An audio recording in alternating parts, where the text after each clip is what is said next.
3, 2, 1. Ow! No, I'm just joking. Just joking. Have my Rhythm Nation. All right, Yeah. turn my thing is vibrating like crazy. All right, everybody, fan out. Send the link out to everybody. Let them know that we are going live, that we are live, and to join us here. So go into the candle clubs, go into the candle groups, go everywhere, take this link and send it to them and let them know, come join us over here. And I have my Tiana's ready to take notes. Oh, okay. Tiana's she's one of my moderators. She's always on it. Actually, both of them are. So Latrice usually like, Nikki, we have a question.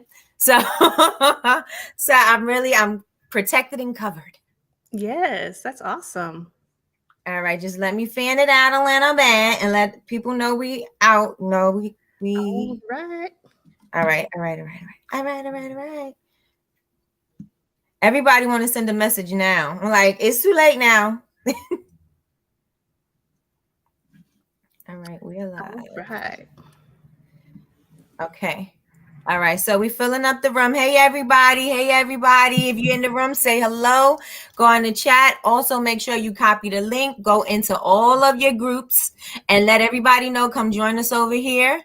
And Facebook or YouTube, whichever one you're joining us from, tell them to come over here and join us. We have Miss Tiana Coates of the Wine and Wick Candle Company, and it's going to be an awesome show. You excited? I'm super excited. I love going live. Awesome. I need to get me one of those mics. Like, what mic is that you got right there? It's called the Yeti, I think Yeti Stereo or something like that. It looks so professional.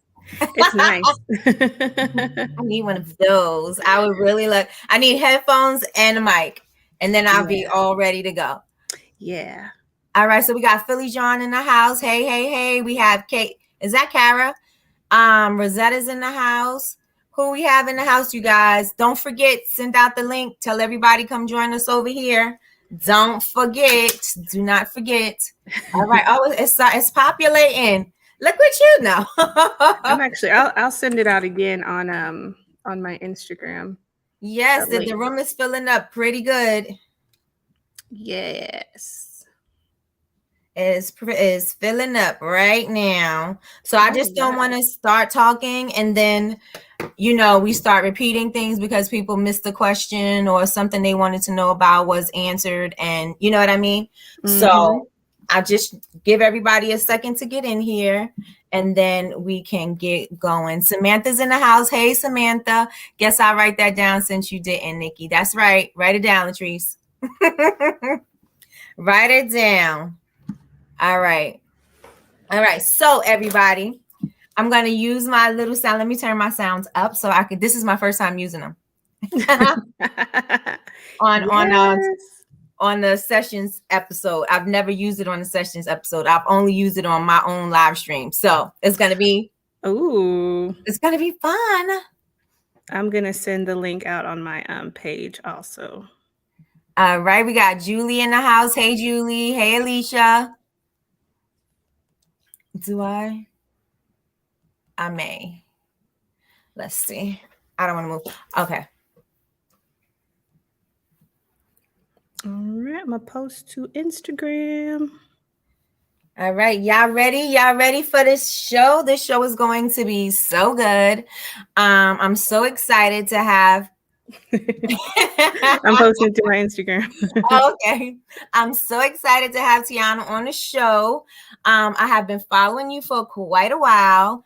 Ever since, I don't know how long you've been on YouTube. I know that you were on and then you were off, and then you were doing bath bombs or something at one time, and then you started doing the whole candle thing. So I remember you when you were at home doing your candles, and you would have this little space, and you were doing your candles right there, and then you moved from there into another space, and now you're in a retail space. Yes. So it's been a long. I think I started posting on YouTube in 2018. So it's kind of been growing since then, but I started out in like my kitchen, for my little condo. And I originally started doing candles in 2015. Okay. And I wasn't posting to YouTube or anything, really, not much social media. But then I got pregnant, had my son. I got married in 2017 or no, 2016, and had my son about a year later. And then so I was like, oh man, like doing the candles and all of this other stuff, I kind of put it on pause. So Right. I think in 2016 is when I put it on pause, like the end of 2016. And then so, I spent about 2 years just doing the mom thing. So during the week, I would be at home and then I would work on the weekend. And I Mm-hmm. did that for about 2 years, which I'm really glad I did that actually, because, when my son, that's probably the only child I ever have. I'm not gonna have any more kids because one is good enough. Ooh. I mean, one is good enough for me because it's a lot.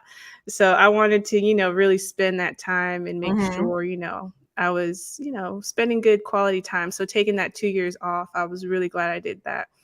And Okay. then so when I kind of, got a hold of everything Mm-hmm. and, was used to, the whole parenthood thing. And then in 2018 is when I was like, okay, I want to start doing something again. So, during that whole time I was just doing the mom thing, and it was fine, but I still had the urge to do something else.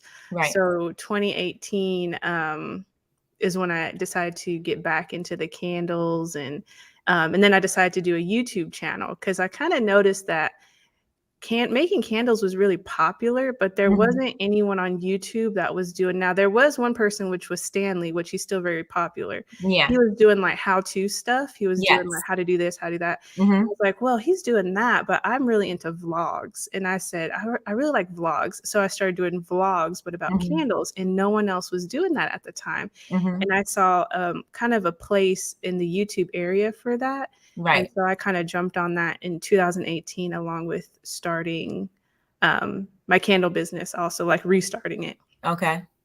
Okay. So now the candles that you were making previously, were they like the dessert candles that you make now, or were they just the regular normal candles? They were normal candles. So in 2015, I had no idea what a dessert candle was. I'd never Mm-hmm. even seen that before. So I was just making normal candles. Right. And so when I restarted in 2018 is when um, I wanted to kind of revamp everything, because that's when I realized, like, if you were going to buy candles online, they can't smell them. So it has to be Right. like, Right. some incentive, something exciting. Right. Right. So Right. that's when I was thinking of what can I do. And then I don't know what I saw. So I don't know how I saw this, but I saw someone make a little ice cream cone and it was made of wax. And I was like, wait, that's possible? And then Mm-hmm. I went down a rabbit hole and I Of went on course. Etsy. Yeah. And I saw, Of and there course, wasn't many Bianca. people making these dessert candles at the time. Mhm. Like, it was a handful of people making them. And there Mhm. was no YouTube videos on how to make the whipped wax or anything. I Right, think I right. found a video, but it was like 7 years old. There was Mhm. nobody teaching you how to make this. So I had to figure out on my own. Right. A lot of the people who were making these candles were older, like older Mhm. people that maybe it was a craft that they did back in the 70s or something. And Right, for some right. reason, it just kind of fell off. Mhm. Um, and then so I didn't know how to make these, so I had to figure out how to make them. Right, right. So I figured out how to make them and make it my own. So that's kind of how the dessert candle thing happened. Right. Now, what type of wax did you start with? Like, how did you figure out this wax is going to work to whip? So I started with soy wax, Mhm. and soy wax was okay, but like for what I was doing, like with the colors and then the designs, it doesn't really Yeah. work because of the frosting and all of that. And then also the scent throw. So my best friend told me Yes. that the candles didn't have a scent, and I was like, Uh-huh. "Ooh." It's a good thing your best friend checked first Yeah, yeah. before She you was like, started I selling really those. like it. But she's like, when I light it, it doesn't have a scent. And I was like, oh. Right. So then I went to the 6006 wax. And Mhm. then after that, that was okay. But then after, when I started getting more um, familiar with candle materials, is when I Yeah. started blending my own stuff. So now I Mhm. use 4630, and then I blend in like stearic acid with it. Right, right. Oh, Yeah. Oh, okay. So now I seen that you were making like before you started like really like getting extremely like popular. I guess not popular. You were just going into different directions. You know what Mm-hmm. I mean? So I Mm-hmm. know you had your Etsy shop, and then I know you were doing certain things, but it was not as on a larger scale like you're doing now, right? And so you used to make these candles, these big jumbo candles. I'm like, what is she doing with all? Where did you burn those things at? I would burn them at home, but I really like I would burn them for a little bit, but then I Yeah. really didn't burn them. They were more so because I wanted to just catch people's Yeah, attention. yeah. So that's why I made those. And the funny thing, what inspired me, I used to watch this lady, what's her name? How to Cake It, and then she does Uh-huh. like these cake Yolanda videos. Gant. Yes, Mhm, Yolanda. mhm.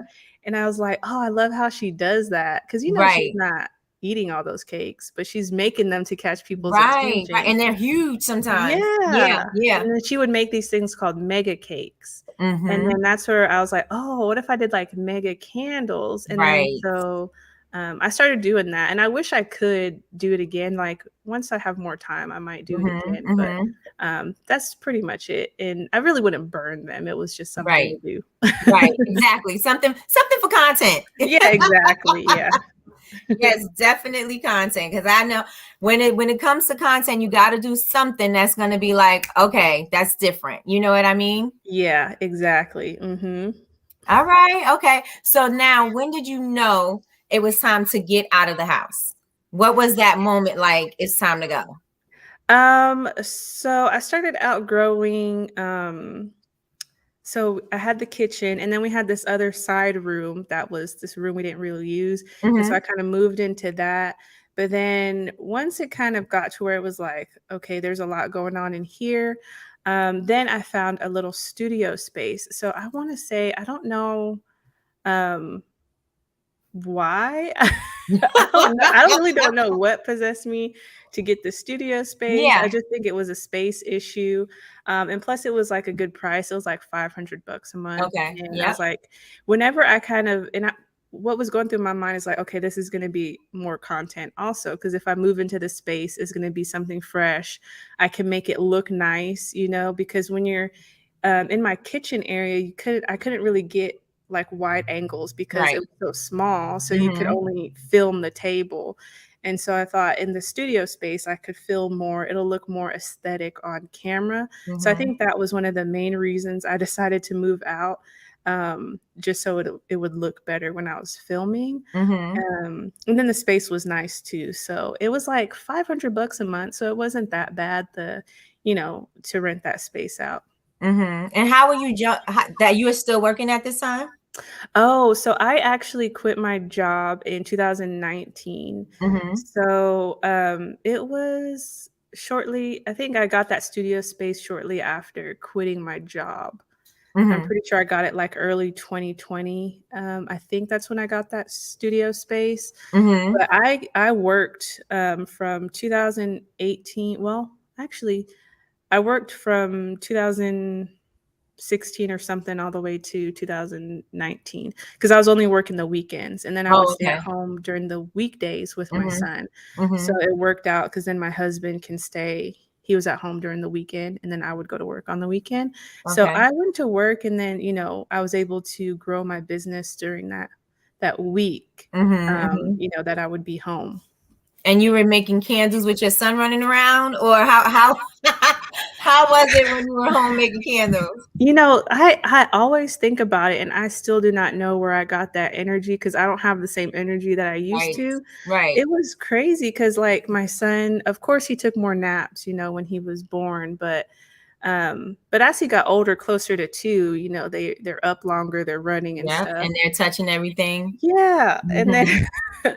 I remember, like, when I was filming for Candle Biz Academy, which we can talk about later, but Yes. when I was filming for that Candle Biz Academy, of course, I had to have the room quiet Right. and, so I could only film when he was taking a nap, which his naps were around 2 hours, Mhm. and then I would film when he would go to bed, so it'd be like, I would do all the go to bed, and we'd do all our chores, cleaning up and stuff, and by the time it was, like, 11, so I would be filming this course at 11, And on camera, it would be like, today we're going to be making soy candles, Right. but it'd be like midnight, 1 o'clock. And I was like, what? How did I get that energy? I Right. don't know what happened.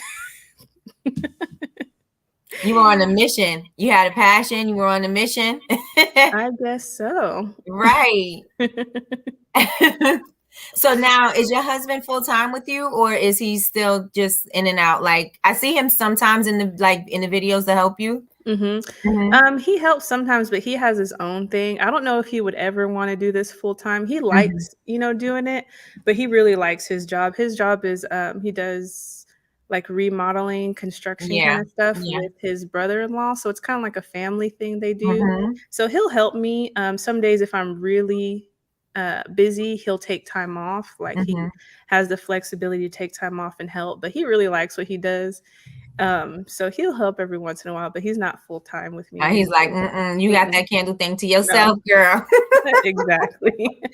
You have that all to yourself. I don't want any part of it. Yeah. So let's go back to like when you started and you had your first lineup of candles. What were the scents that you picked to choose? Well, not you picked to choose, but what were the scents that you chose to put up on the site? And you started on Etsy, right? Or did you have a Yeah, I website? started on Etsy. Yeah. So I remember I had this idea, and I remember the first scents being the ones that stood out to me were baby powder because I didn't like that smell, but I had one coworker who really liked it, and it would give me a headache, and she I'm would not a order fan that of that baby powder. either. Yeah, and she loved it, and I was like, "How can she like this?" So I remember that being one, and then it was like birthday cake and like a love spell dupe. Those are the ones I remember. And caramel popcorn, and strawberry. I've always had a strawberry one, so I think the strawberry shortcake I've had since the beginning. Yeah. Right. I remember the popcorn one. I remember because I seen you do. I'm not saying nobody else did it, but I did see you do it first, and then I seen other people do it, and I was like, I know where that came from. At least where I think it came from. You know, I know where Yeah, I I've think it came seen. from, but Yeah. Yeah, I've seen some over the years. I've seen, people who will try to like, make the same exact thing. I yeah. think inspiration's fine, but definitely there's people who are gonna make the same exact thing. So I've seen that pop up before. And how do you feel about that? Let me tell you, me personally, let me tell you what I say. I say, don't flatter me with your imitation. I don't want it. I don't find it flattering at all. Just don't flatter me. Just don't, But how do you feel about it? In the beginning, when I first started seeing it, I was like so upset. I would get so mad because I remember when I would see the other people making dessert candles, the first people I saw it, I tried to make them different. So I said, okay, so she's making her dessert candle and hers looks like a sundae, actual sundae.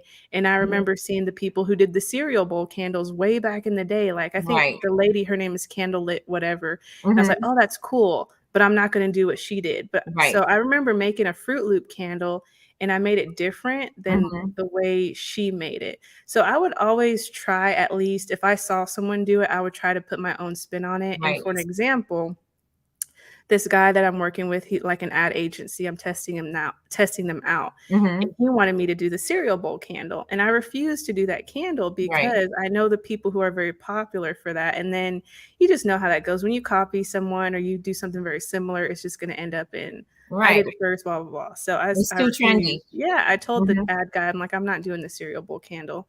And he's like, oh, but it's going to go viral. I'm like, I'm not doing it. Yeah. So now when people do it, when I see people, I feel like people do take inspiration because there's only so many different ways you can make a candle. So, Right. Right.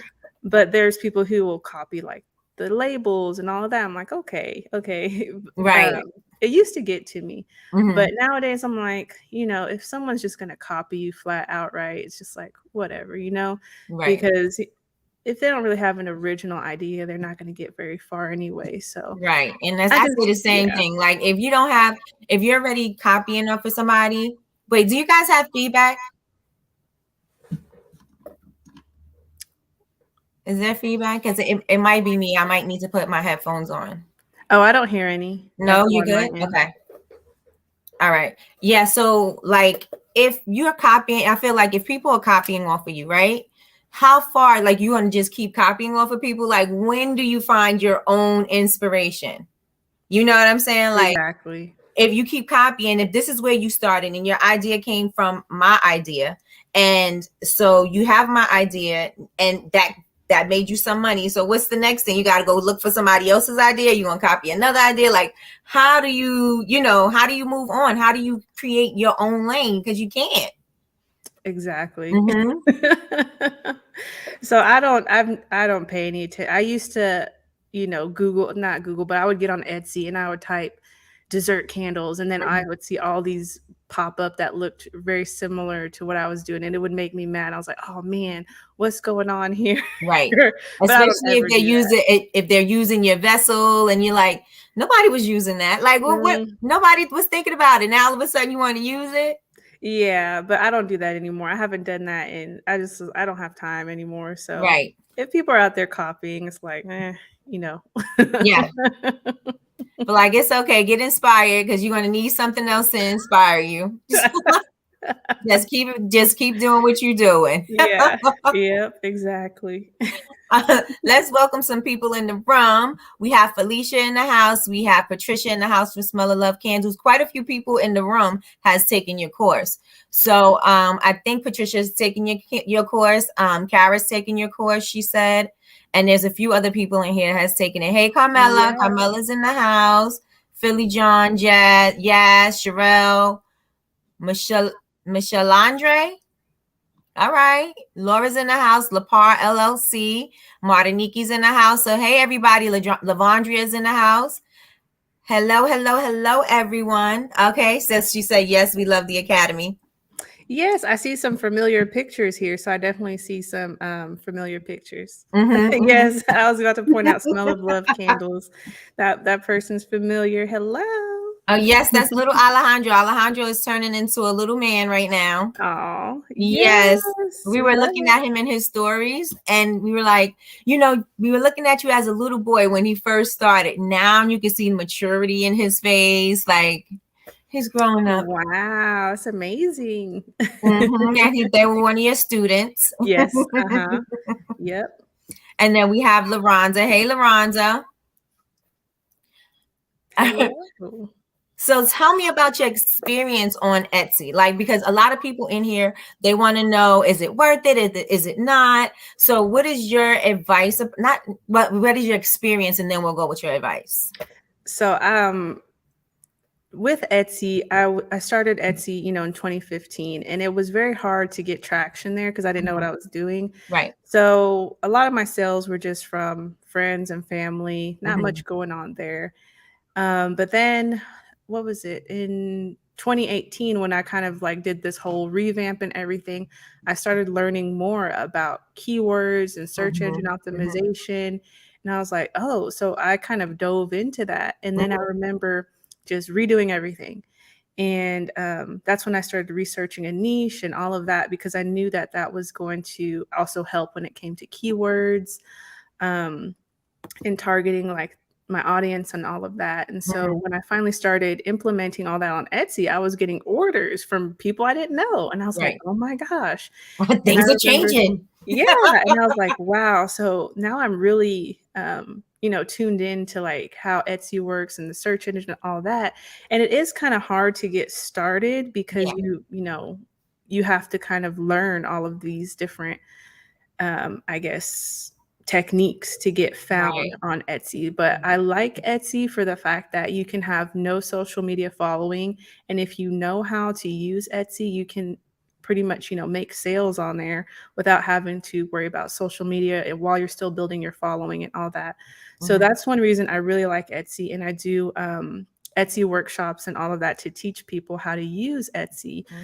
So I like it. But I know that there are a lot of people who don't like it for the fees and all of that stuff. But to be honest, there's fees anywhere you go. And I feel Exactly. like the bigger you grow, the more you're going to have to pay. Like I got to pay the rent now here and the internet.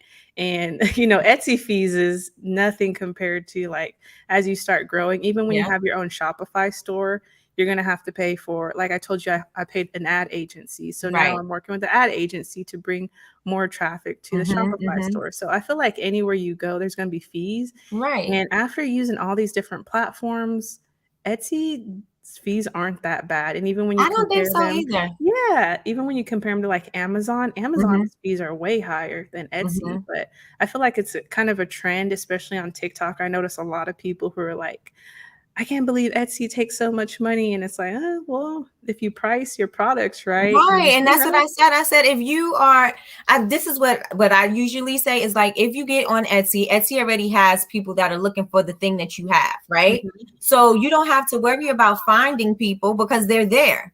But for your website, you have to bring people because people don't know, to find you. So yeah, I say start on Etsy, and 20 cents for a listing is not bad. Yeah. Because you could be paying $100 a month for your website, and I heard you were talking about your email listing. I'm getting feedback, so maybe it's me. Huh. I'm not getting it on my end. Let me see. It's not bad. I just hear me, but it might just be I might need a headphone. I might need a headset. But if you don't hear it, I think we're gonna be good. Unless everybody else hear it. But sorry, now I lost my train of thought. Okay, so you were talking about your newsletters and you don't use your emails at and how much are you paying for that?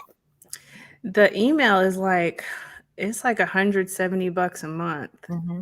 for the email. But the reason I keep it around is because I have such a big um waiting list. Well, I could shop around. I don't know, but I have such a big waiting list for the Yeah. Candle Biz Academy. Mm-hmm. So whenever that does roll around, those are all the people waiting for it.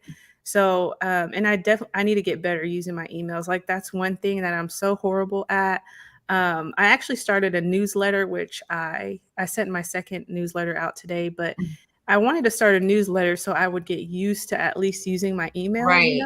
Right, because you're paying for So it. so I have a newsletter that this is the second month, but it's like candle business and just candle tips and all of Yeah. that. And then eventually, hopefully, when I have like maybe more help or whatever, then I can send out more emails Mm-hmm. and just utilize the emails more because I do have a big email list. So that's why Mm-hmm. I keep it around. But it is very costly when you get Yeah. all of those emails.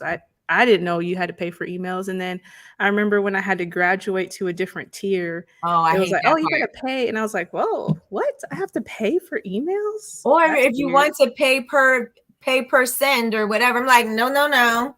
Give me whatever that the group thing is. Yeah, yeah, that was a shock. I was like, "Oh my gosh." I'm telling you, and I'm at about $100. I'm like, how can I get some of these people off my list? Yes, and that's another thing I noticed because if you send more emails, more people are gonna unsubscribe, which is okay because you want Hmm. them to unsubscribe if they don't want your Right, emails, because then you're not paying for them to be sitting in your sitting email there, list. right. It's like people going to paying for a wedding dinner. If you don't go, you don't got to eat. Just leave, Yes, but you still just got to leave. pay for them. So I feel the same way. The whole email thing is just like, I try to stay consistent, but it's just like, ooh. But compared to like I said, compared to the Etsy fees, emails are nothing. That's Yeah, nothing. The website is not, it's not that much because even with your website, you paying for your website plus your whatever transactions and if you're paying for your shipping and your things like that, like all of that comes out. So like you said, no matter where you go, you are always going to have fees. And I think, like I said, to me, if people are already going to be there looking for me, then I need to be there. And it's mhm, not like you paying for them to come click on your page, right? right, So, right. so would you say it's worth it for people to try Etsy? Absolutely, because it's such a low barrier to entry. Like you can just sign up and have your website, your Etsy going like within 45 minutes. Mhm. Um, it doesn't hurt to try it, and it's a good place to start and to at least start learning about e-commerce. I Right. feel like when people jump into having their own website, with no following, then they kind of get a little bit, because now you're having to pay for this website that nobody's going to. Because I've been Right. in that boat, because Right. I did that back in 2015. I started my Etsy shop and I started a Shopify at the same time. Mm-hmm. Nobody was on my Shopify site. And so I was paying this $30 a month for what, you know? Right. Right. Just to sit there. Exactly. Just to sit there. And then how Hmm. was your experience with Shopify? Because let me tell you, I have a hate relationship with, no, I have a love hate, because I love the features, but I hate the platform. I hate the platform because it seems so difficult to maneuver. Oh, well, I do have a Shopify now. I don't mind it. I would consider myself, I don't know, back in eighth grade, I remember taking a coding class, and that was Mm-hmm. probably the most valuable class I've ever taken in any, And that's all of probably why school. you like it. Because I'm like, I don't understand any of this. Oh my gosh, I hated it so bad. I even paid somebody to do it, and Uh-huh. I still got off of it, because I'm like, when I had to put my own products up, I was like, oh no, oh no, I'm done with this thing. Someone asked, when is your Etsy class? So Etsy is going to, because it's like through Etsy, so they're going to restart that whole Etsy workshop thing Okay. soon. So whenever they kind of re-announce the 2022, I'll let everybody know. But that's coming again. But yeah, Shopify, I don't mind it because, like I said, that class I took helped me. I learned coding in that class. Mm-hmm. Um, and I used to, it's kind of funny because I used to be like code my MySpace page, and that that actually was very helpful because now Right. Right. I knew HTML coding. So with Mm-hmm. the Shopify thing, it is kind of hard to navigate when you start getting custom stuff. So it Yeah. definitely is a lot more difficult than Etsy, because Mm-hmm. you gotta be putting everything together yourself. And Right. I did get a custom page, a custom theme, and that was Mhm. like $200. But even when you get the custom theme, you still have to code all this stuff to make it how Right. Right. Because you you still have want to it. plug everything back in there. You got to plug all your information in, right? You have to do Hmm. all of that. Mm-hmm. Yeah, so it is a little bit hard to navigate on Shopify. Mm-hmm. Mm-hmm. And I totally agree. Shopify. I even started the Bubble Babes University on Shopify, and then I was like, okay, no.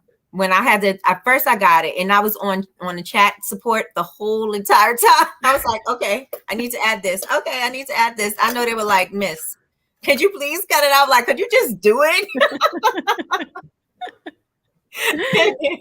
Can you just do this for me? Because this sucks so bad.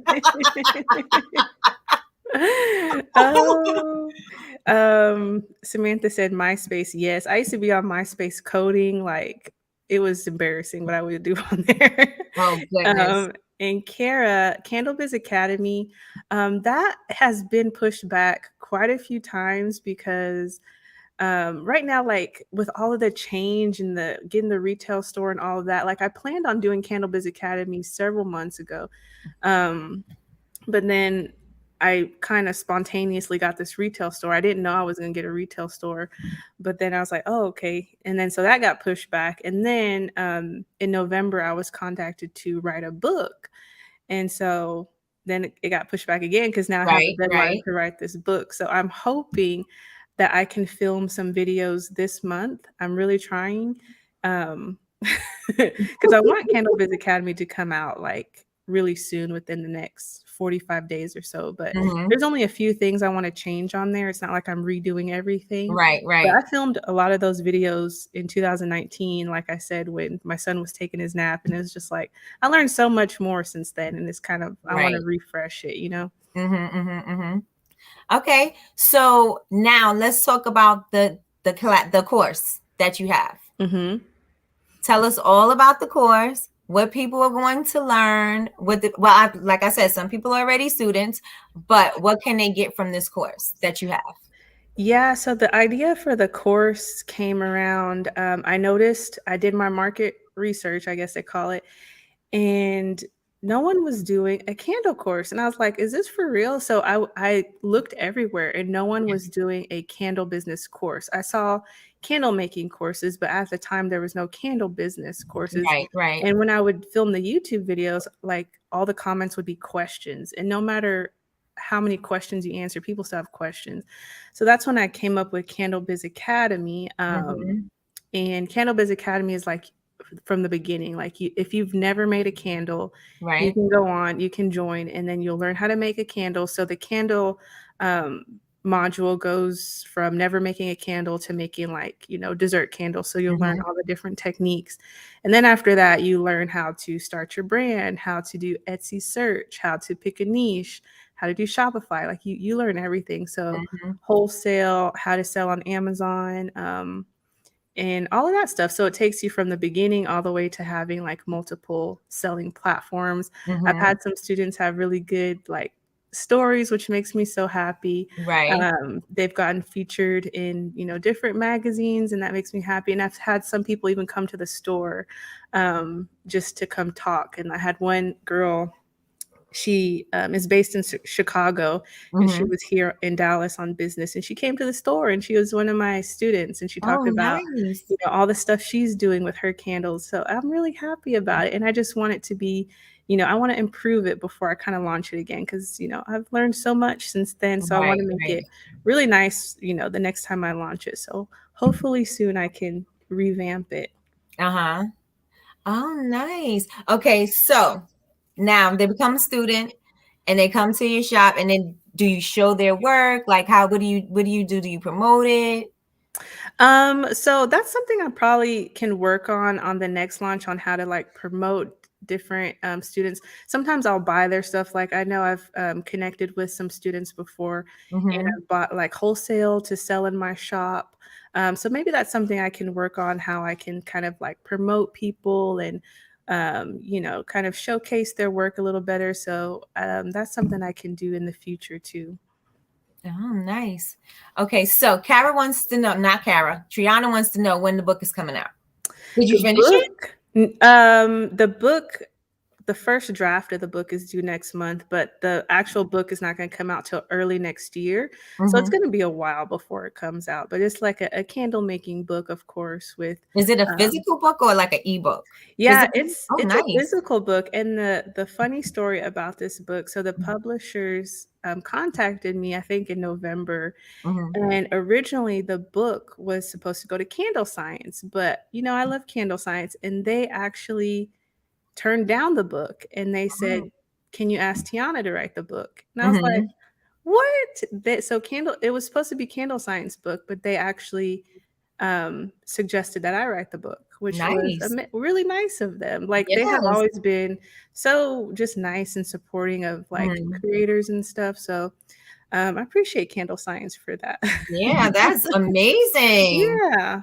That is amazing. So is Canton, so now that leads us into candle science, right? Mhm. So is that one of your favorite vendors? Like who are your favorite vendors that you love to shop with?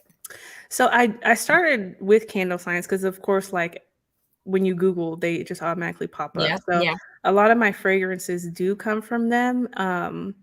And I remember having like a meeting a year or so back with them because they wanted to do some sponsorships, I guess, Okay. for when like my podcast. Hmm. So they had some spots for that. And they told me that they were coming out with this clean scent line, and they were talking to me more about the fragrance industry and how, like it's kind of shady. There's a lot of Yeah. stuff that Yeah. kind of flies under the radar that you don't Yeah. know about. And Hmm. so I had no Hmm. idea. So I like getting my scents from them just because, they are going A bit above and more beyond. transparent, right? Yeah, Yeah. so they're one supplier that I use for fragrance, and then I also do use Nature's Garden. And when I do want to buy some bulk stuff, because if you buy, some really bulk fragrances from Candle Science, if you're gonna buy like 10 pounds, it's gonna be kind of expensive. Yeah. So there is one company that I use, and I think it's called AFI.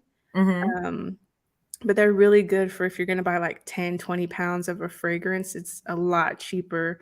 And they do like dupes and stuff. So if there's a fragrance that you really like, they have the technology to dupe fragrances, and it's gonna be a Nice. lot cheaper. So I kind of keep my suppliers to a minimum because of shipping costs. I don't want to be shipping Hmm. from all these different Woo! places. And plus, I'm kind of Woo! lucky to live in, yes, I don't want to pay all that.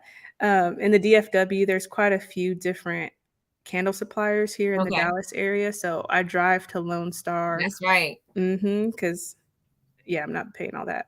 I'm telling you, I say that I'm on every morning and I talk about shipping every single morning. I'm like, I don't want to pay shipping. I will drive, I'll pay for gas before I pay for shipping. Because Yep. especially picking up cases and everything is so heavy. I'm like, my shipping, I have a place in Pennsylvania, right?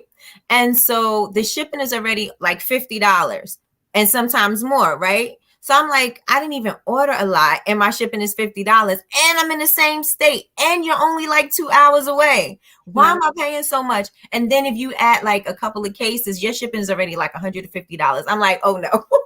No. Thank you, Philly, for the congratulations. I'm But like, oh yeah. no, no, no, no. Yeah, and I will pick my supplies on what I can like. I won't buy fancy containers or all that if I have to get it shipped. I'm gonna pick my supplies based on if I can drive and go pick it up. That's right. See, Yeah. and that you guys, you heard that. Write that down because I say that all the time. I say that all the time. Like people say, "Well, where you buy your stuff from?" I'm like, "Don't worry about where I buy my stuff from because where the way I choose how I'm buying my stuff is not going to be the way that you choose. I'm in Pennsylvania, so I'm going to my Pennsylvania places, and that's how I'm choosing my places. Some other places, depending on their shipping." Then I'm going to, most of everything that I choose is based on my shipping because I'm Yeah. like, "Ugh, that's a whole bill. Shipping is Yes. a whole nother thing." I'm the Yep. same way. And then sometimes you forget stuff. Like before I started driving to pick my stuff, I would order everything from Candle Sign. So I would Mhm. place my order and then I would forget something. I'd be like, oh, I forgot to get, and then you got to pay shipping again. All over again. No, yeah. I'm like, I hate it. Shipping sucks. And Uh, oh wait, I missed the I question. saw Sorry. that one. They were Okay. asking for the company that does the dupes. I'm trying to look it up right now. I think it's called American Fragrance. I'm looking it up right now. Oh, Latrice put it there. Oh, Latrice put it in the okay, cool. Thank you. I told you she's on it. Told On you. it. Latrice Wow. is on it. Have you ever used fragrance oil from Stay Fresh with peanut? Oh, I've never used that. I've never heard of that before. What's Stay Fresh? Is that a company? Did you hear of that company? I've never heard of Stay I've Fresh. never heard of that. But like I said, I don't really use fragrance oils from a whole bunch of different Yeah, companies. I just, whoever those three companies, that's all I ever look at. that's right. That's right. And I feel the same way because it is insane. And I refuse to spend $1 million on shipping when I could be buying more product. If I drive, I could buy more product with that shipping money. Yeah, and like $150 shipping, I could buy technology for the place or something. Right, right. Something that you could see. Yeah. Yes, exactly. Okay, so now let's talk. I want to talk wholesale. I have so many things I want to talk about. Okay, so wholesale. How did you start doing that? Because a lot of people are like, how do I price my products for wholesale? And I think everybody has this misconception that they're trying to make everything affordable for other people. And I'm like, you can't make it affordable for them because you're not going to make money. Hmm. So how would you suggest that they go about wholesale and how did you go about wholesale? So I started wholesaling. I would say I think my first time wholesaling. I've been wholesaling on and off for quite a few years, but I Mhm. feel like last year is when I really started, getting serious with it. And the things I learned about wholesale, and it's funny because my monthly newsletter that I just sent out this morning was all about wholesale. Oh. So, my suggestions for wholesale is like, again, the cost, keeping Mhm. your costs as low as possible. Because if you're going to wholesale, you still have to make a profit selling Right. it at 50% off retail. And then if you are going to even sell to bigger accounts, they may ask for more than 50% off if they're going Right. to order thousands of candles, which I haven't had an order like that yet. But that's Yeah. kind of what happens as you scale up your wholesale. But usually you start with smaller accounts. And if your candle's $20 retail, then you're going to have to sell it to them for $10. Right. So are you still making a profit at $10?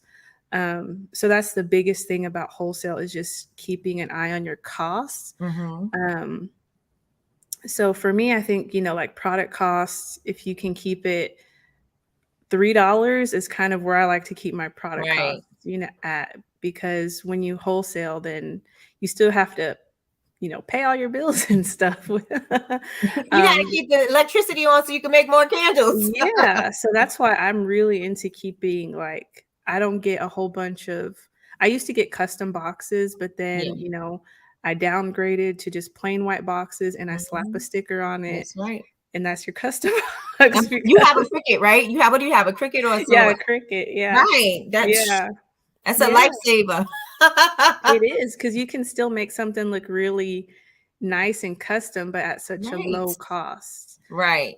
So I would say with wholesale, just keeping the cost low while still delivering a quality product. Mm-hmm. Um, but that was, kind of when I started getting to wholesale, I knew that was going to be the main thing, was product cost. Yeah. But then I learned about things like line sheets, which Mm-hmm. is pretty much like a simple catalog of Mm-hmm. showcasing the item to your clients with the wholesale price, and then having some sort of details on there how they can order from you, whether it be online or through paper, which there's, you have to have a way for people to order online nowadays, because I Mm-hmm. know, like, line sheets, it used to be where you would have to, like, Fill it fill out in. what you want, and then Yeah. they would email it back, and they don't want to do all that. And I will Mm-hmm. tell you, after having a retail store, I have, like, so many different vendors in my retail store. If I had to, like, email back and forth with them, I don't have time for that, you know? Mm-hmm. Mm-hmm. So you wanna make your wholesale very easy to navigate, so having it somewhere online, which, another thing with Shopify, there is no easy way to have a wholesale platform, which is so Mm-hmm. silly on there. Um, so for when I started doing wholesale, I had to code, which took me like 2 days. I didn't know what I was doing. Right. I'm like, there you go again with that word. But you know what? I said, I can't, I want to do wholesale, but I can't pay for these apps and stuff. I didn't want to Yeah. pay for these apps. So Right. I learned how to I found a tutorial on coding, and I just went for it. And it took me 2 days. And I coded my website, my Shopify website, to where if I had a wholesale client, they could log in, and then the whole website would change to where they could Ah. buy everything wholesale price, but Mm-hmm. retail customers could never see that side of the website. So Uh-huh. that was a free way that I could have a wholesale, and I could keep all the profits and all of that. So I Right. started getting wholesale clients that way. Mm-hmm. But I recently actually moved to Fair Wholesale. So I really like Fair because they do offer like incentives for the buyer and the seller. And a Okay. lot of the times they cover shipping too, which is huge with Really? wholesale, because that shipping cost can kind of make or break your client if they want to come back and buy from you again, or it can make or break your pocket. So, That's right. so that was a really big thing when I saw that on Fair, that they do cover shipping in some cases. Mm-hmm. I had an order for Europe, which it's very hard to wholesale to Yeah. Europe, and Fair covered all the shipping. I was shocked. I'm like, What? am I seeing something? And Right. I told my husband, I was like, are they covering shipping? Am I not paying shipping? Are they paying Right. shipping? So the buyer and the seller for that wholesale order, neither of us paid shipping. And I thought that was so amazing. So that kind of opens you up to like wholesaling around the world. Right. Around the world. Yeah. Yeah. So I started kind of navigating more to Fair, just Mm-hmm. because they have a lot more, um, options for shipping and saving and all of that with that platform. Right.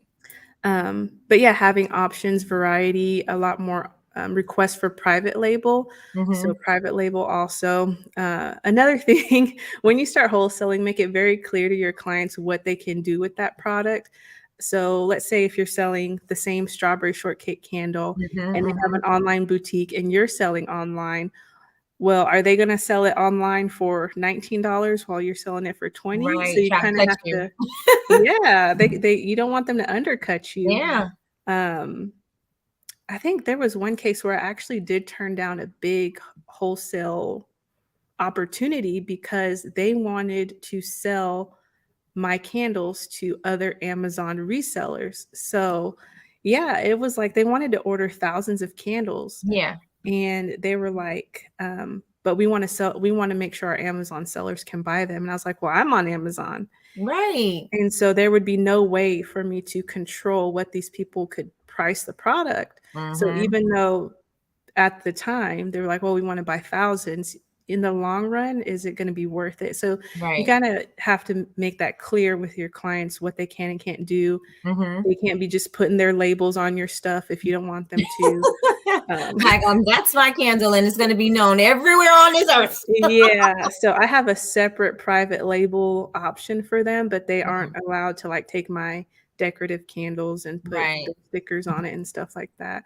Mm-hmm. Um, but once you start kind of getting established with wholesale, I think it's a really great way to like expand your revenue and stuff like that. Mm-hmm.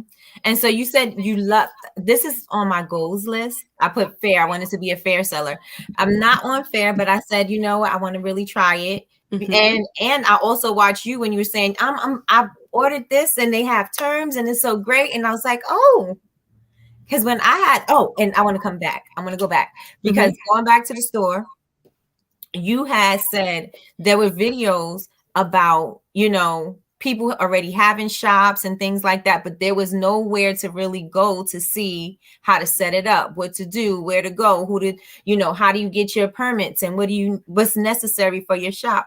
And Hmm. I did the same thing, but when I had my shop, I didn't do like, I seen how you were going through the process and I was like, oh my gosh, all these things that I didn't know. And I was like, you know what? It was actually, I mean, I don't have it anymore due to COVID, but it was such a good idea for people who have, they want to have a retail space to see that part of it. Because, like you said, it was not there for people to ask. Who are you going to ask? If nobody else has a retail store, who do you ask these questions to? Unless you just get in trouble and then you're like, now you have to pay fines. Exactly. I was so shocked when I went to Google and there was nobody, there was no info. I thought, how is there not information on how to do this? This is so Right. strange. Right. But like a lot of the other boutique girls, they just show this is my boutique, but they didn't show really the process Right. of starting their boutique and stuff. So I Mm-hmm. had no idea about all of these different inspections and codes and permits. I had no idea Right. about any of that. And like you said, if you don't have any people around you who know this, like, where do you go?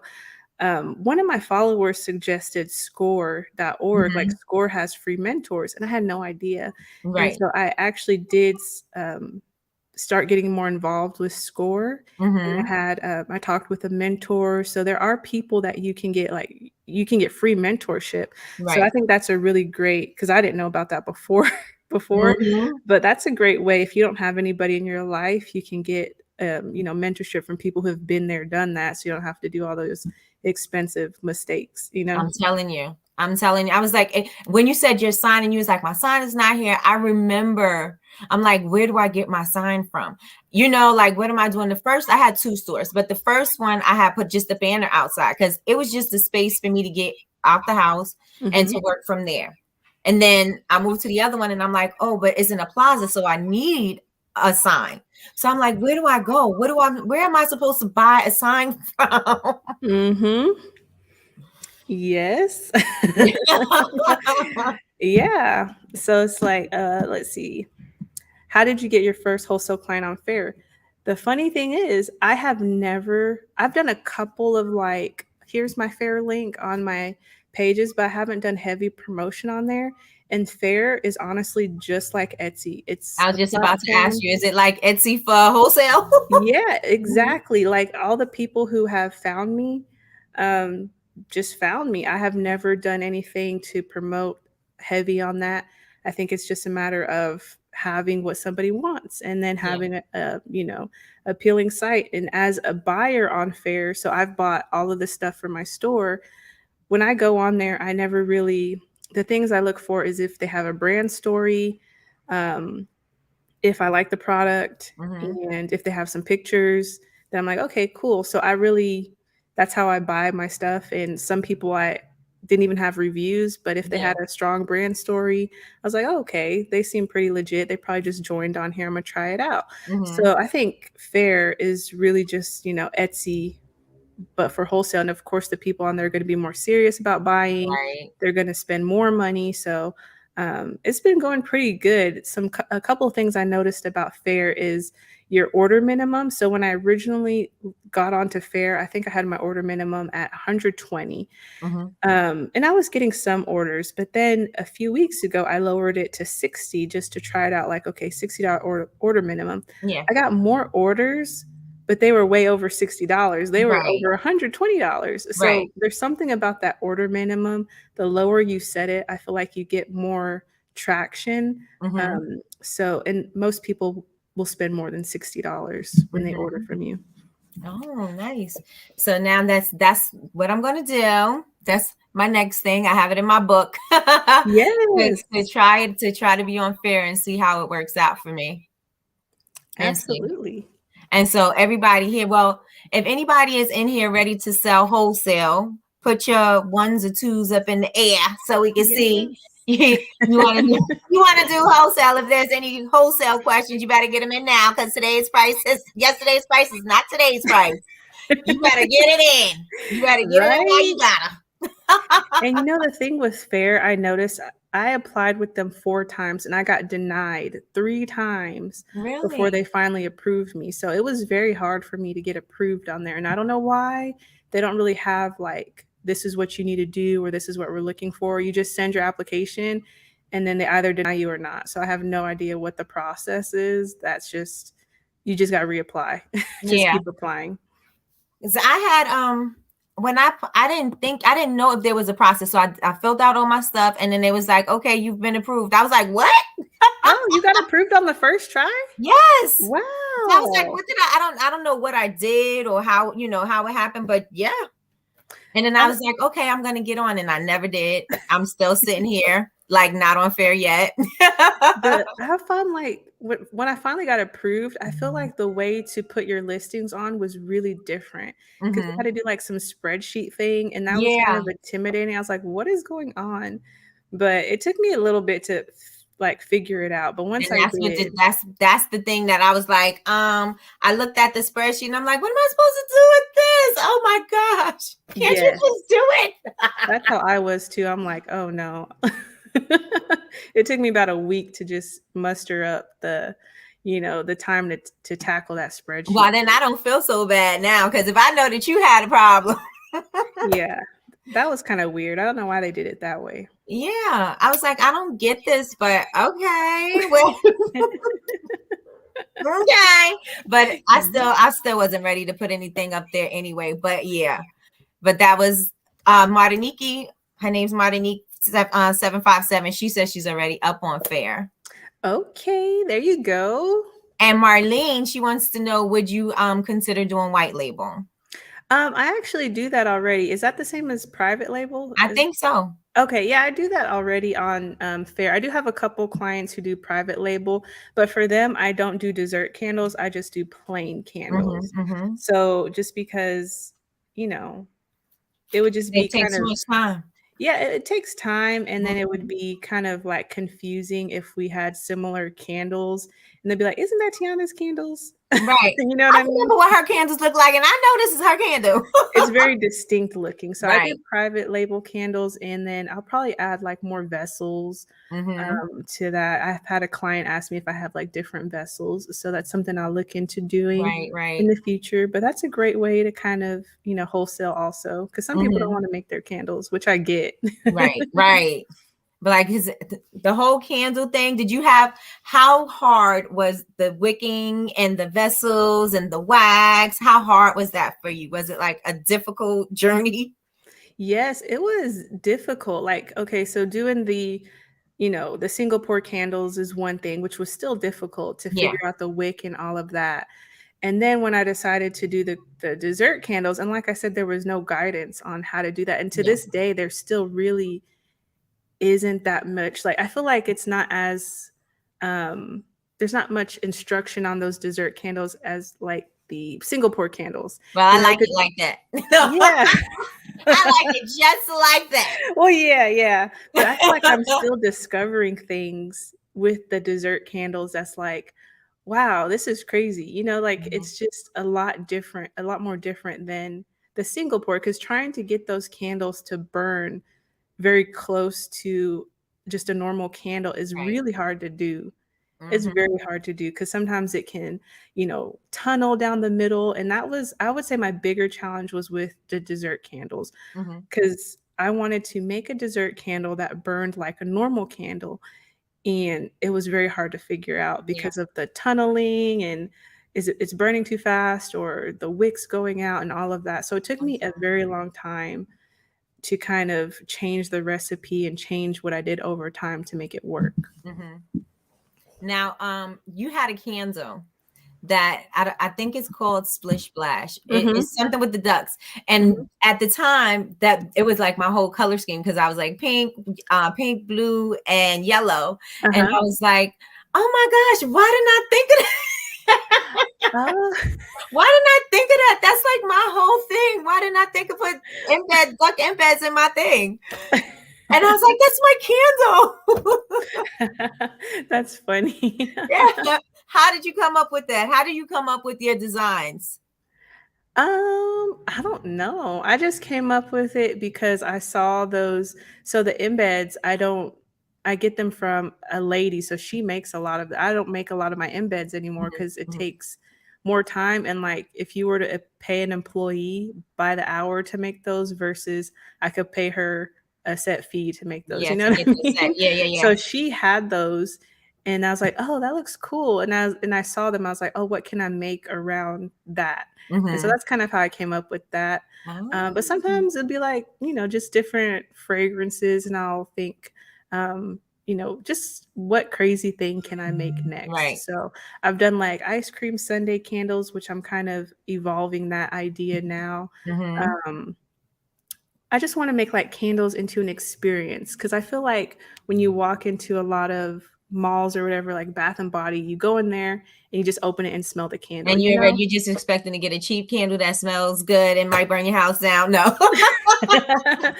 Yeah, so it's like the candle experience has always been you go into the store and you open it and smell the candle. Mhm, But I mhm. kind of want to change that and be like, what if you can, make a candle like an ice cream sundae? Or what if you had a storefront and people could choose all these different things that they could put in the candle? Mm. And kind of make it more of an experience. So Right, that's kind of right. how I base like new ideas is like, what can I do to make it a fun experience? Mhm.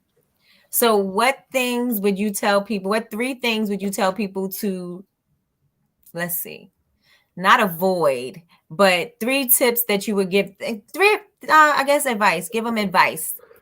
Three little tidbits. Mhm. Just for like starting Mhm, out, or mhm, I mhm. would say, Because a lot of people, some people already are very experienced and some people are very, very new. So just basic, yeah, basic information on what they should do. Because a lot of people like me, I didn't trademark. And I've been in business for 11 years. I did not oh, trademark.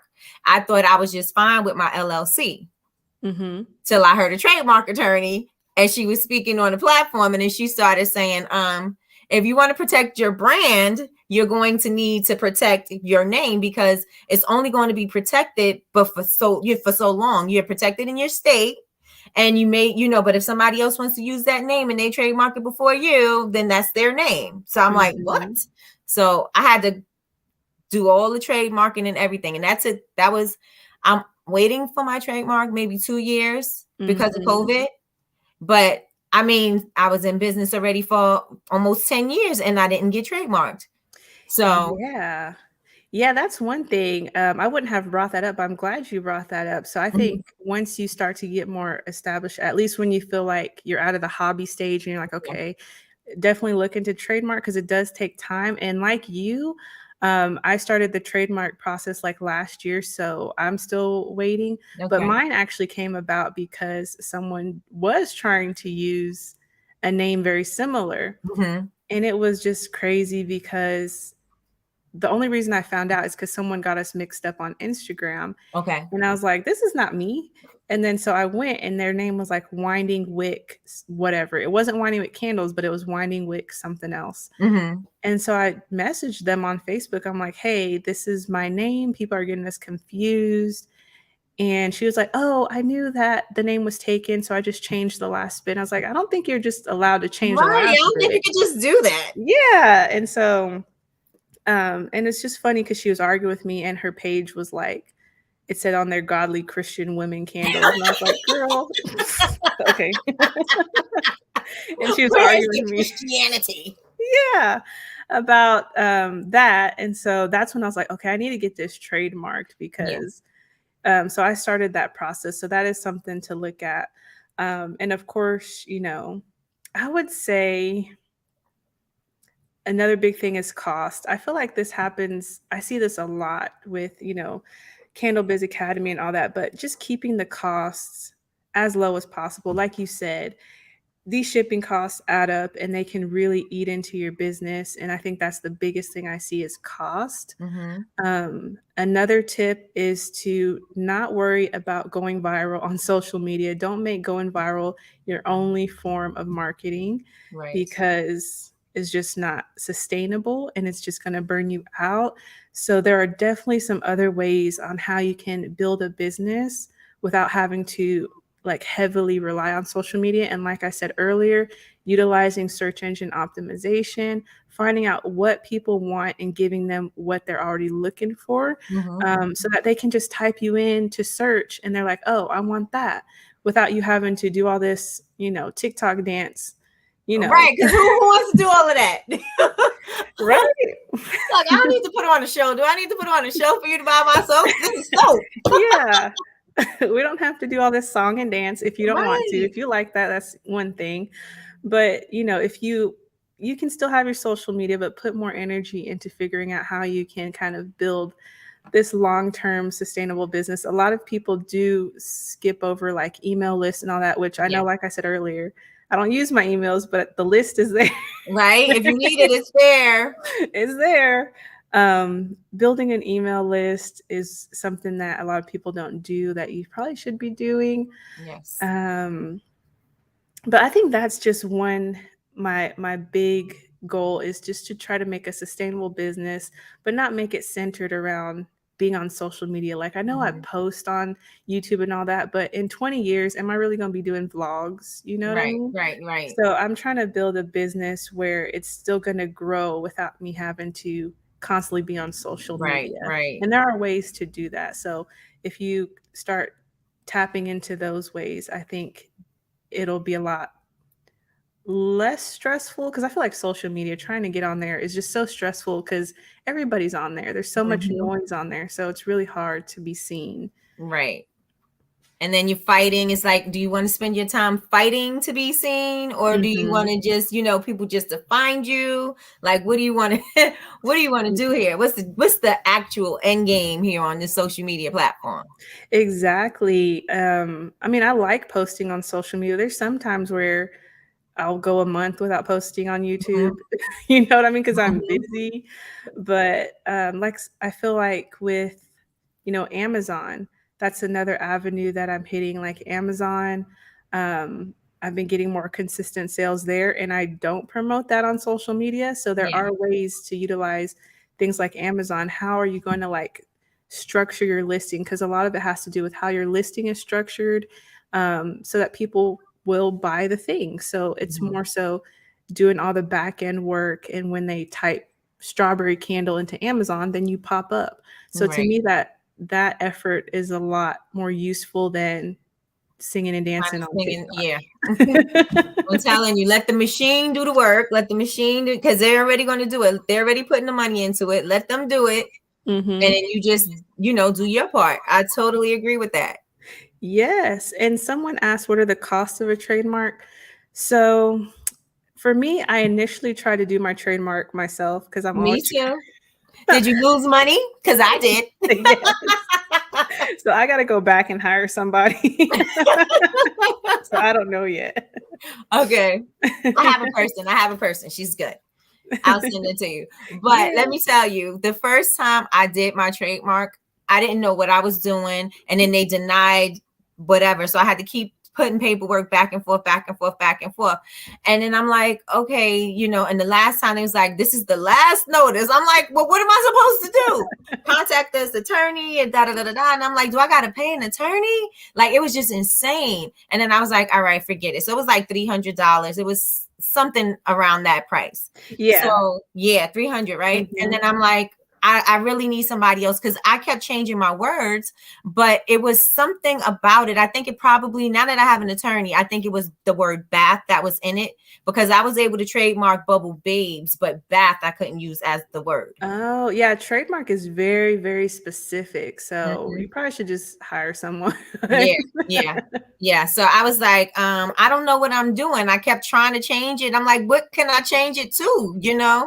So it was just a hot mess. So then I ended up having to pay an attorney, and I did pay approximately, I know it was over $2,000, because it was $1,500 to hire her, and then the classes that the trademark was going under, and yeah, so it was about 2,000, Okay. about 2,000, Okay. yeah, to get it done. But if I didn't have her, I wouldn't have known that bath was the problem. You know what I mean? Because bath was the Exactly. problem. Yeah. Yep. So I was like, if I just keep Bubble Babes, I could keep Bubble Babes everything. And so she was like, yeah, you could put anything after that, because nobody could use Bubble Babes.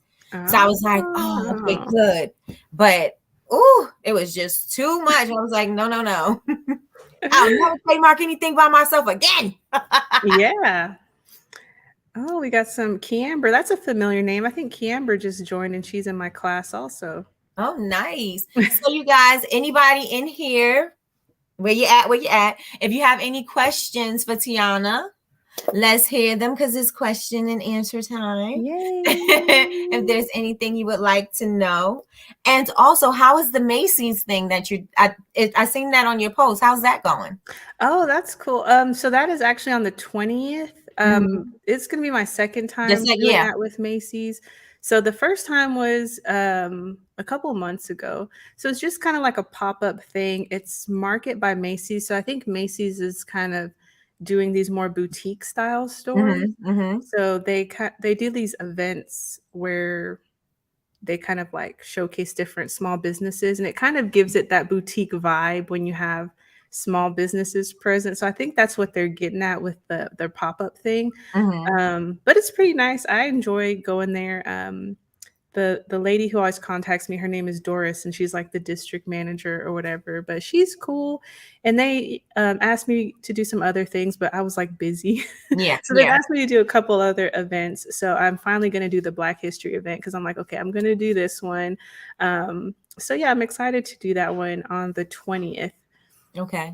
And is that like the stores in Macy's? So it's kind of like, is it Macy's without the stores and just vendors? No, it's actually it's like a in the Macy's. So it's like a small boutique version of Macy's, and they kind of like pepper the vendors throughout the store. So like you're in the Oh, store. Yeah. okay, okay, okay. Yeah. So Oh, it's all fun.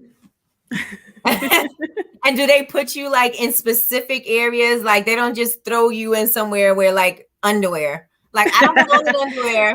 The last time I was right near the entrance, and then it was kind of funny because she put me across from like these really high expensive luxury candles.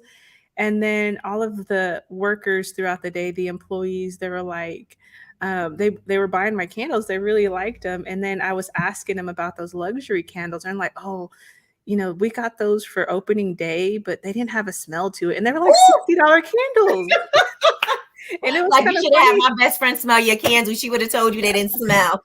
because you could see like the boxes had a little bit of dust on them. So you could see like people weren't buying. Oh, wow. So I was like, oh, okay. Like, I don't want to buy that candle over there. Yes. All right. So Precious Flower 2012 says, other than fair, what other ways do you suggest to grow your wholesale business? Yes. Wholesale So business. fair is going to be really good if you are not a good sales, like not really into sales. Like me, I'm not really good at selling. Yeah, and that's what I hated. I was like, I don't want to sell anything. I just want to just buy it. Yeah. So like even when I'm in doing like markets and stuff like that, I'm not the person who's going to stop you and be like, "Hey, smell the candle." My Right. husband is that person. He's better at that, but I cannot do that. So fair is really good if you are, that kind of person like me. But if you're a little bit more talkative and if you really get selling what you have, you can do you can approach certain boutiques or small businesses in your area.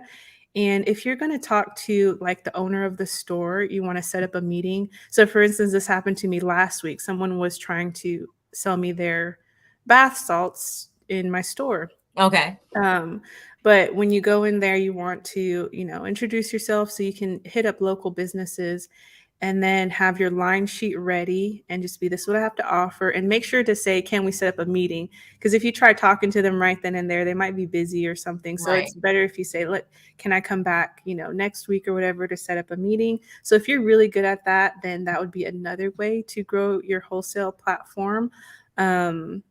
Is just kind of getting to know people and in the business area. And one thing that I have noticed about owning a retail store is word of mouth and kind of like joining the community is another Yeah. good way to increase business. So if you have like a chamber of commerce in your city, which you Mhm. probably do, you can join the chamber of commerce and then you can connect with other boutique owners. So if you're a candle seller and you have like 10 boutiques in your city and they're all on the chamber of commerce, Mhm. join the chamber of commerce, go to their luncheons, and then you can network with those people and they can get to know you that way too. So I just kind of learned about that as I, got the retail store, but it's Mhm. been a really great way to kind of connect with other people.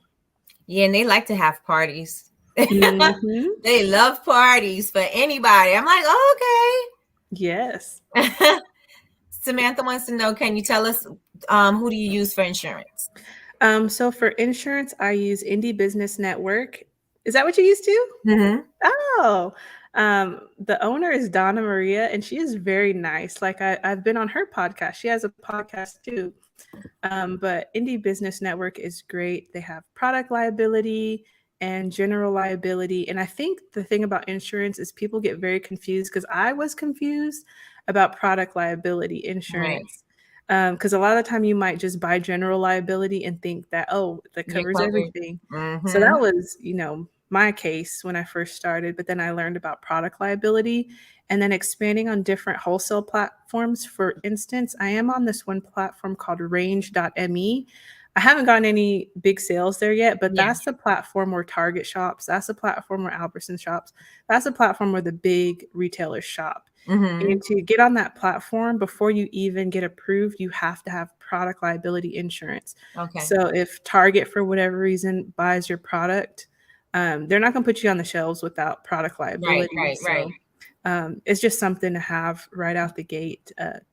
No one told me that, so I didn't know. But right. when you're starting out, it's probably best to get that. And Indie Business Network is like $500 a year or something like that, so it's not Yeah, too but it's bad. not is it? Well, according to them, it's the 200 and what is it, 275 for the insurance and then the membership. I was like, but I don't want the membership. So I caught myself trying to be slick. I'm like, I don't want the membership because I did it already, and I was like, I don't really use it. So why do she used to have the podcast on all the time, and Mhm.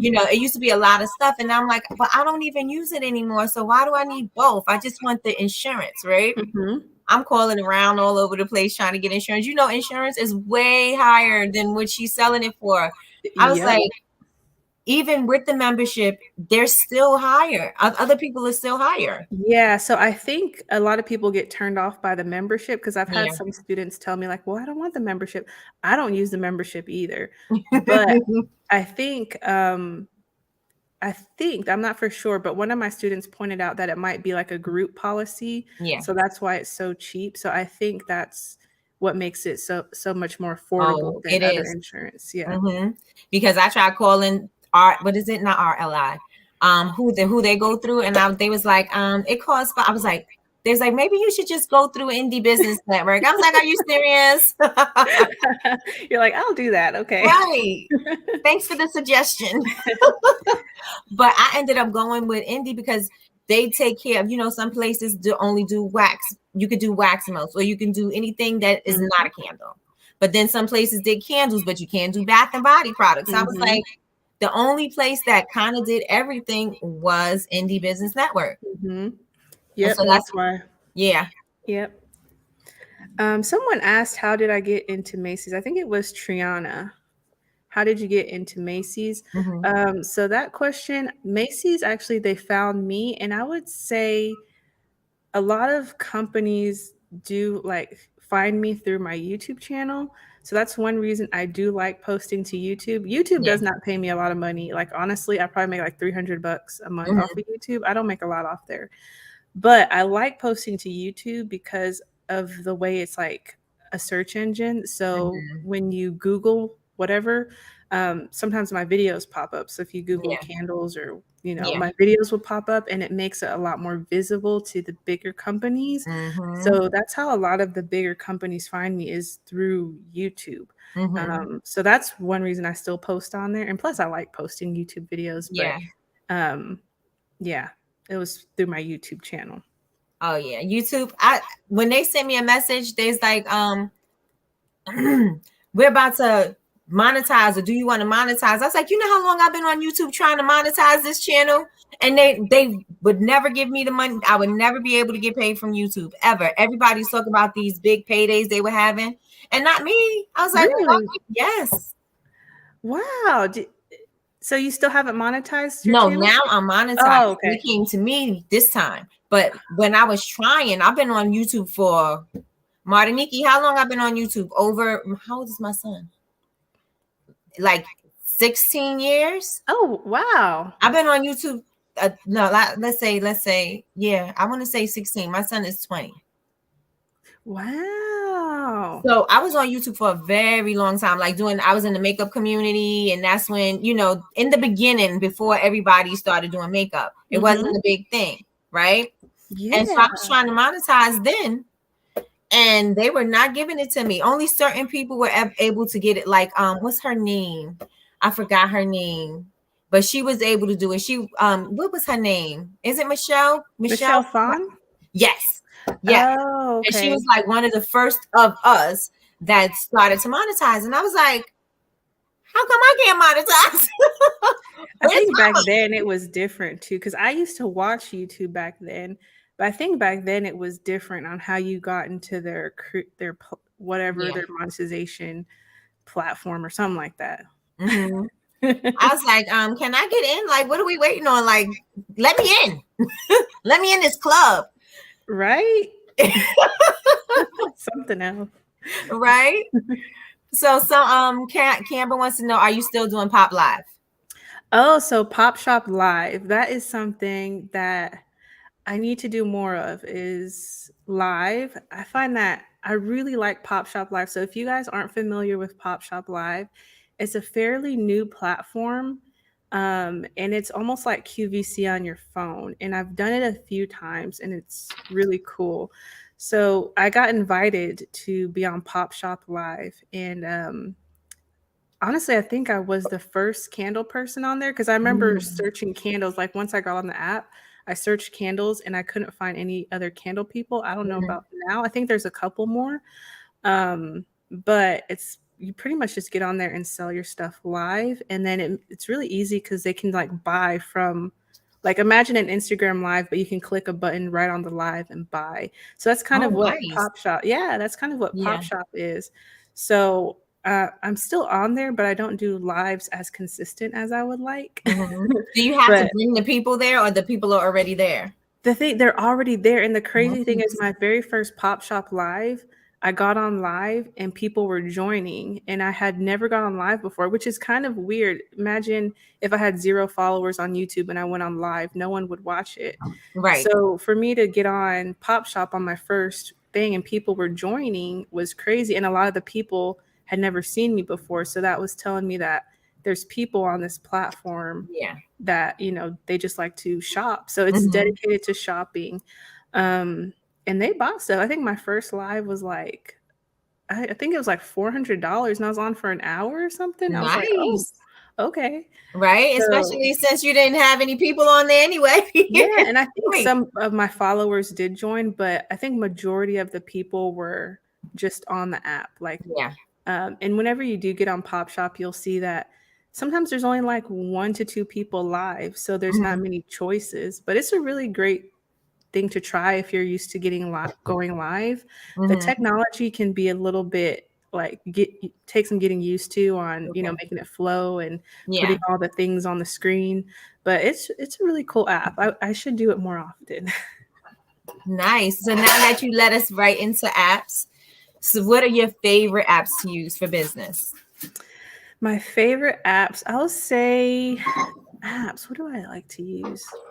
I don't use a ton of apps, honestly. I do like using some things like Crafty Base for Mhm. inventory, Mhm. um, the candle calculator, especially like having my employees. So the candle calculator helps you like kind of measure the exact wax you need without having waste. Mhm. So I know a Mhm. lot of people came to me talking about like what calculations do you do? I said, I don't do no calculation. I just use the app. So the app helps me like measure the exact amount of wax so I don't have waste. Mhm. Um, and I don't use a ton of apps, honestly. I do use a lot of tech, like, like microphones and cameras and all that other stuff. But as far as Mhm. apps go, I think those are the apps that I like.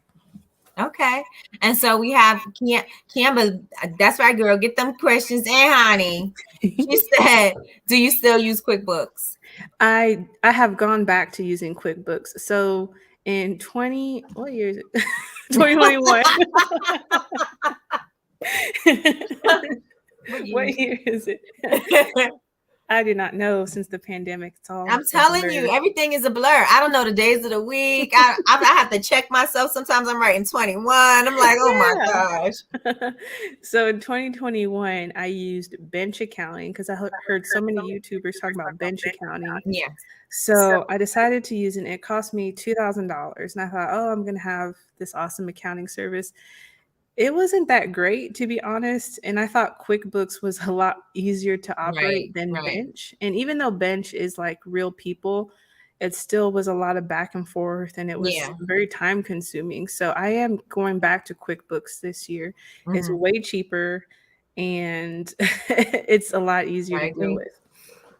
And I like the app because I can snap all my receipts. Because let me tell you about the receipts. Mhm. Trying to keep my receipts. I have big bags of receipts. I'm like, Ooh. but I have QuickBooks now on my phone, so I'm not doing that anymore because I was like, this is just too much. You can't. I had an assistant; she had to sort out through all my receipts. I was like, girl, I'm so sorry. I'm so sorry. I try to order everything online as much as possible so I don't Yeah. have to mess with receipts. But Mm-hmm. every once in a Mm-hmm. while you do have receipts, so. Yep. Yeah, because and I like to say, like my oils and things like that. I like to try to stay as local. If I could get the oils at the supermarket, then that's what I like. Because if I have to run because I don't have enough or I need to make up for it, I can just run to Walmart or whatever and get my whatever oil or whatever. I Yeah. don't like to have to wait. Sometimes, like now with this pandemic, you don't know if you're gonna get your stuff. You don't know how long your stuff is gonna take to get to you. Like it's just too much. And everything went up. Everything went up in price. I know, it's crazy because with Crafty Base, it shows like the history of Yeah. like the jars. It says, well, last time jars cost you this much. And it's like every time I buy stuff, it's costing me more. And it's Yeah. crazy. And Latrice was in here. She was upset about the wax. She was like, when did the wax go up? I'm like, girl, that wax went up. That wax went up like $10, $12 already.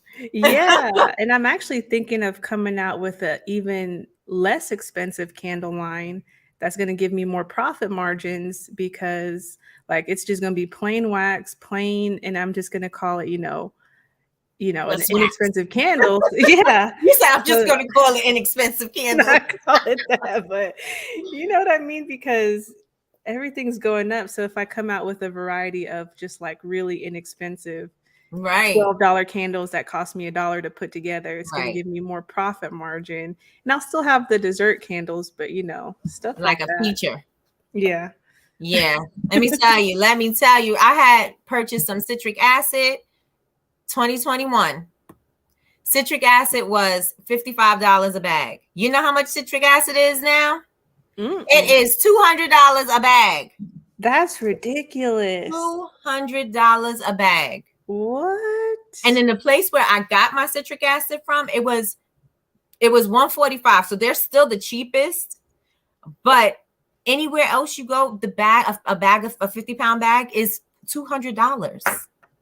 Why is it? And you know what? You know what's happening? Because it happened with my furniture. So the stuff is getting stuck at the port. Yep. And then you get charged. So when my furniture was coming from China, it was stuck at the port. But then they charge you for it being stuck at the port. Yeah. And I was like, you're charging me because you're Right. If stuck. I could go to the port and get my own stuff off, I would. It was crazy. I said, I'm not Yes. ordering anything. So that's probably why the price has gone up so Yep. much. Mm-hmm. Yep. It sucks so bad. Mm-hmm. All right. She got another one. There you go. Have you started doing your taxes? Would you ever hire a CPA?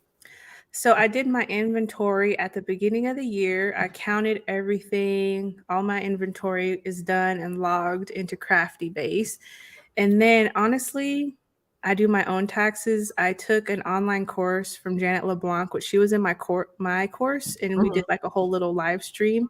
I took her online course, and I'm pretty good at understanding how to do taxes Mm-hmm. now. In the beginning, like years ago, not really. So I do my own taxes, and it's not too bad for me if I have everything documented. Mm-hmm. So, but probably as I grow, I'll probably have to hire a CPA, Yeah. just, Yeah. but probably this year I'll do my own taxes. Mm-hmm. Mm-hmm. Yeah. I want to get to the place where I'm not paying any taxes. I want to be that. I want to be Yes, I that do tax bracket. write-offs. Like I'm telling you, if I can write something off, I'm going to write it off. That's So, right. Why not? Why not?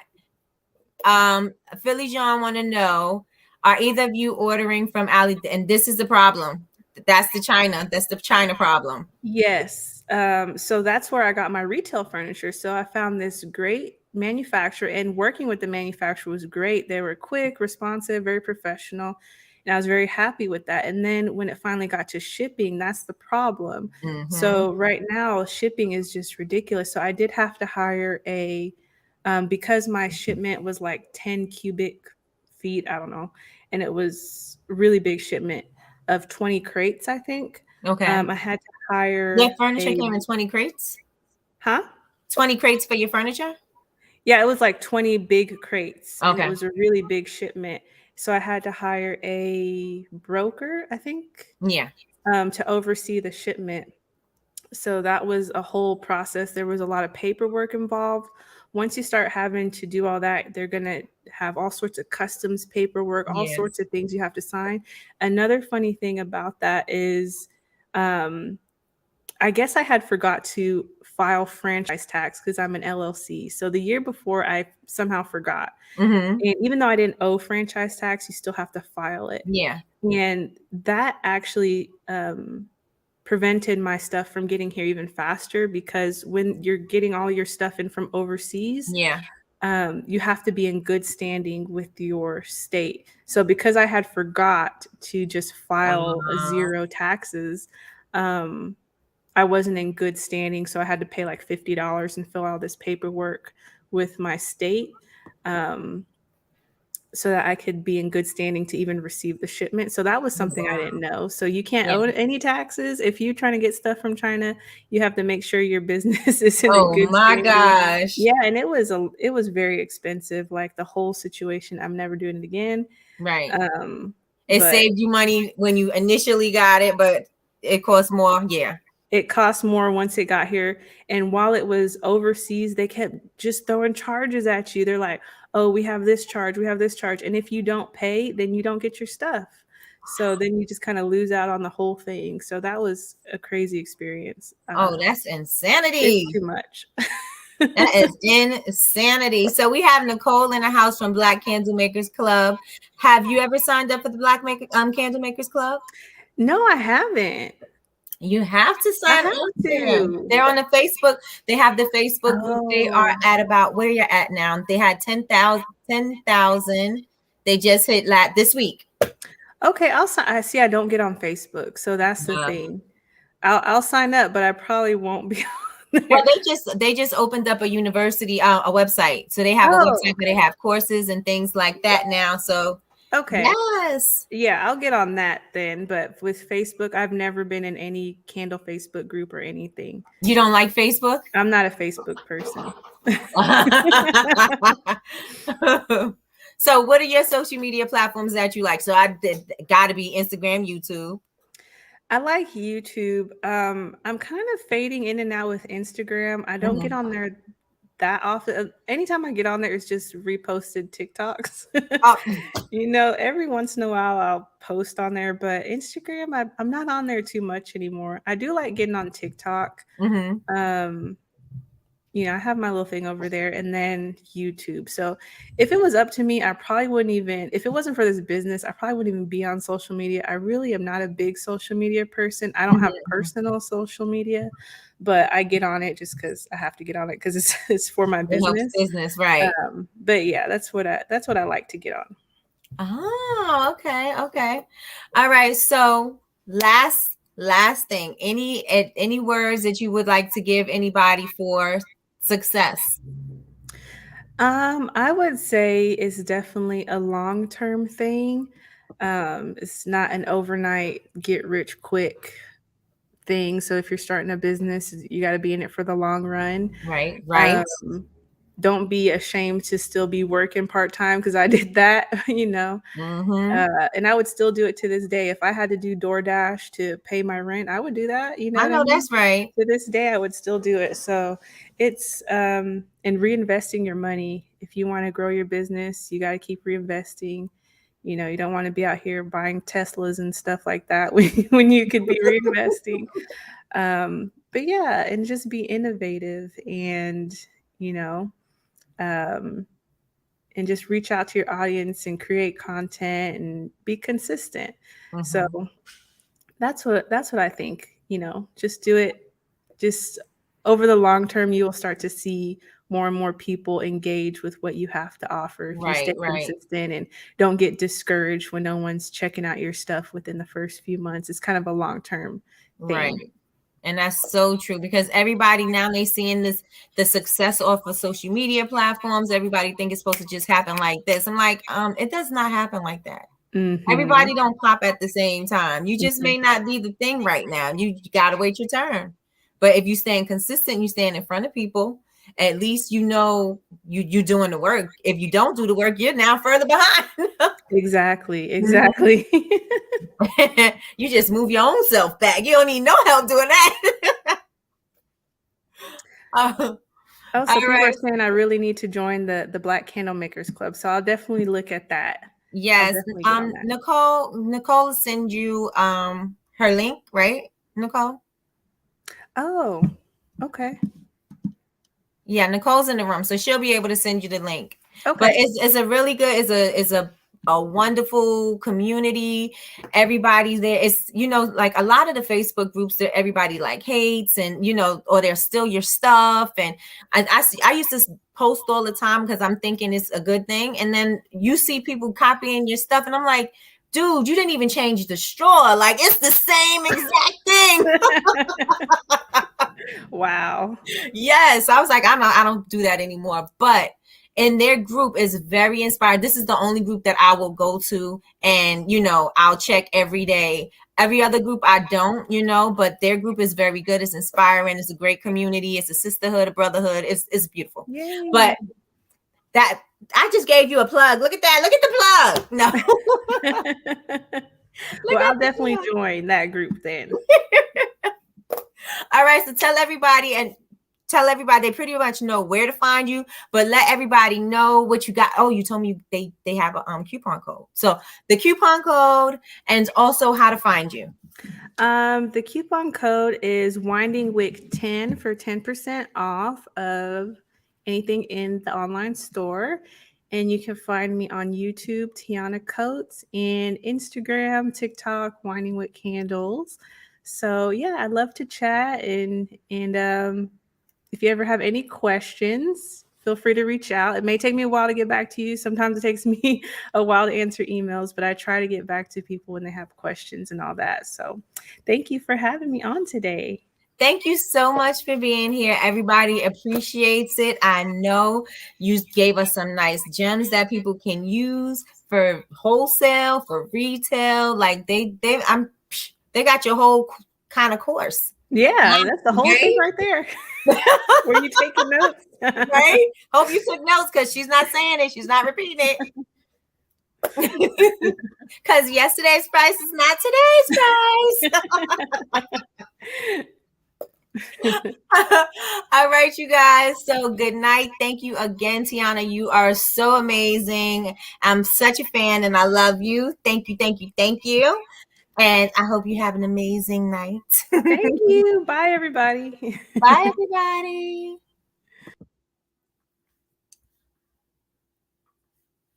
Oh.